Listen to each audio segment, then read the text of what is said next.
Assalamualaikum warahmatullahi wabarakatuh. Hai semuanya, apa kabar? Semoga teman-teman tetap dalam keadaan baik-baik saja. Baik, tentunya teman-teman, di video kali ini aku ingin memberikan sedikit informasi, yakni mengenai panduan terbang bersama maskapai AirAsia selama masa kewaspadaan COVID-19. Dan tentunya teman-teman, sebelum masuk ke dalam pembahasan, jangan lupa untuk like, komen, dan subscribe. Jika teman-teman merasa video ini bermanfaat, silahkan share ke teman-teman lainnya. Baik, tentunya teman-teman, jika teman-teman ingin berpergian dengan menggunakan maskapai penerbangan AirAsia, tentunya ada beberapa hal yang harus teman-teman perhatikan, terutama mengenai vaksin.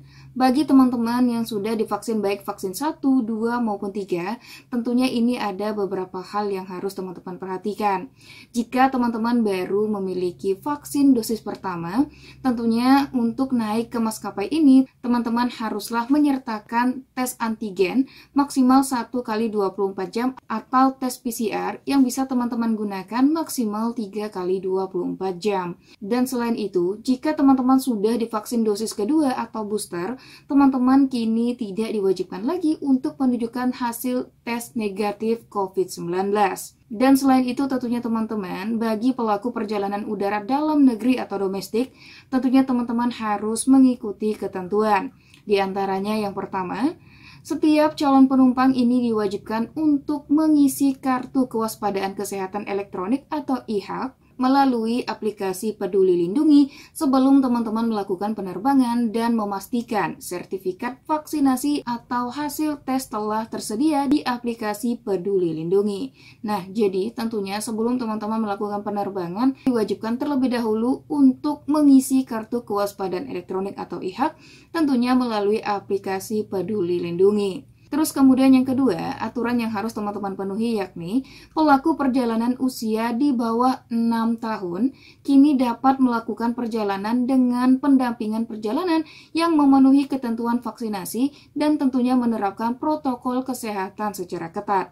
Nah, jadi jika teman-teman ingin berpergian menggunakan maskapai penerbangan AirAsia untuk anak-anak yang berusia di bawah 6 tahun, kini tidak diwajibkan untuk melakukan vaksinasi ataupun melakukan tes negatif COVID-19. Akan tetapi, anak ini bergantung pada siapa yang membawa atau yang mendampingi, baik itu orang tua, pengasuh atau pendamping. Nah, jika memang orang tua, pengasuh ataupun pendamping ini sudah memenuhi kriteria dan tentunya tidak dalam gejala COVID-19, tentunya anak ini akan boleh diikutsertakan melanjutkan perjalanannya. Kemudian yang ketiga, tentunya teman-teman bagi pelaku perjalanan dengan kondisi kesehatan khusus atau penyakit komorbid yang menyebabkan pelaku perjalanan ini tidak dapat menerima vaksin, harus melampirkan surat keterangan dokter mengenai kondisinya dari rumah sakit pemerintah dan tentunya wajib menunjukkan hasil negatif tes antigen yang sampelnya diambil dalam kurun waktu maksimal 1 kali 24 jam atau rapid test PCR maksimal 3 kali 24 jam. Nah, jadi jika teman-teman memang tidak atau belum bisa divaksin, tentunya teman-teman haruslah melampirkan surat keterangan dokter ya. Dan tentunya surat ini bisa teman-teman dapatkan dari rumah sakit setempat yang ada di daerah teman-teman. Dan tentunya teman-teman itu untuk penerbangan domestik ya. Nah, bagaimana jika teman-teman yang berada di luar negeri ingin pulang ke tanah air atau ingin masuk ke Indonesia?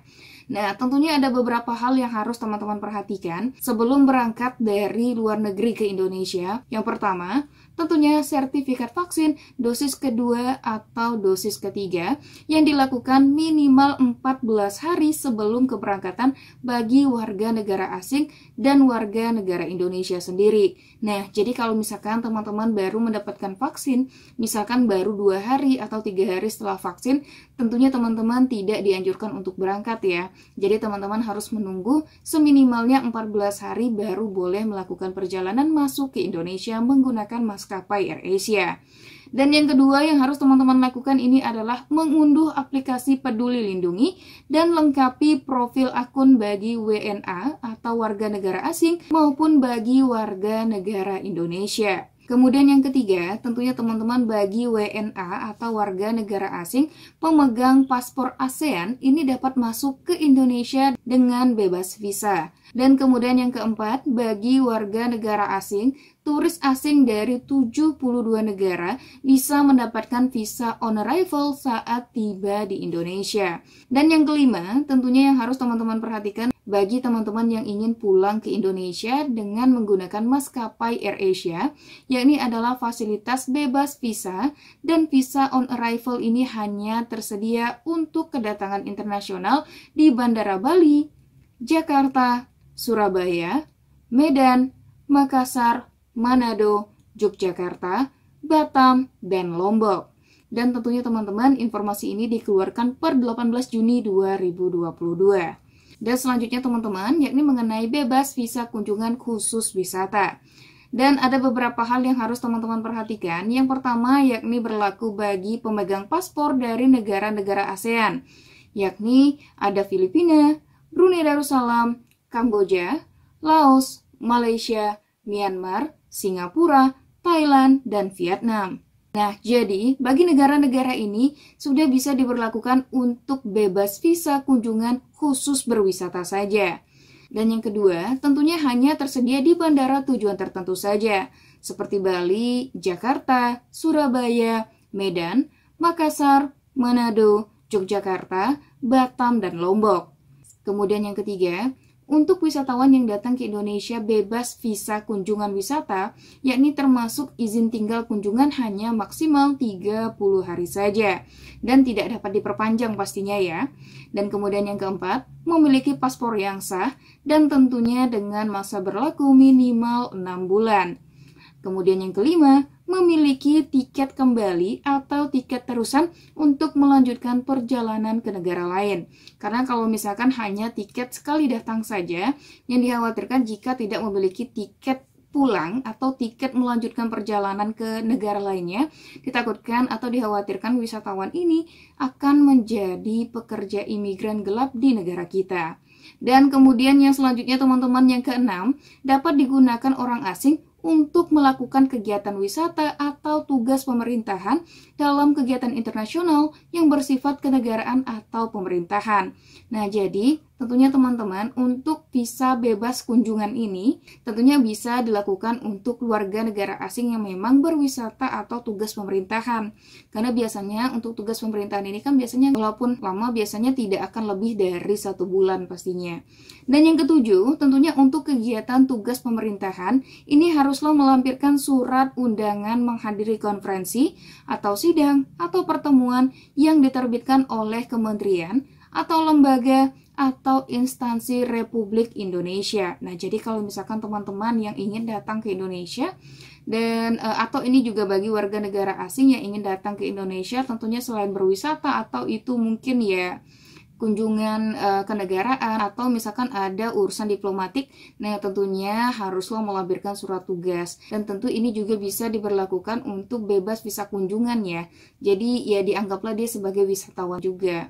Dan yang terakhir tentunya teman-teman, dapat keluar dari wilayah Indonesia melalui seluruh tempat pemeriksaan imigrasi. Nah, jadi mungkin bagi teman-teman yang ingin datang ke Indonesia, mungkin ya, yang itu entah berkuliah di luar negeri atau mungkin bekerja di luar negeri, yang ingin pulang ke Indonesia mungkin membawa sanak saudaranya atau misalkan membawa teman, entah itu membawa pasangan yang ingin pulang ke Indonesia. Tentunya saat ini Indonesia sudah terbuka ya, dan pastikan juga yang teman-teman bawa ini sudah bisa menggunakan visa kunjungan khusus wisata pastinya ya. Dan juga ini sudah dibebaskan oleh pemerintah Indonesia. Dan baik teman-teman, mungkin itu saja informasi yang dapat aku sampaikan. Bagi teman-teman, terima kasih yang sudah menonton. Jangan lupa untuk like, comment, dan subscribe. Jika dirasa video ini bermanfaat, silahkan share ke teman-teman lainnya.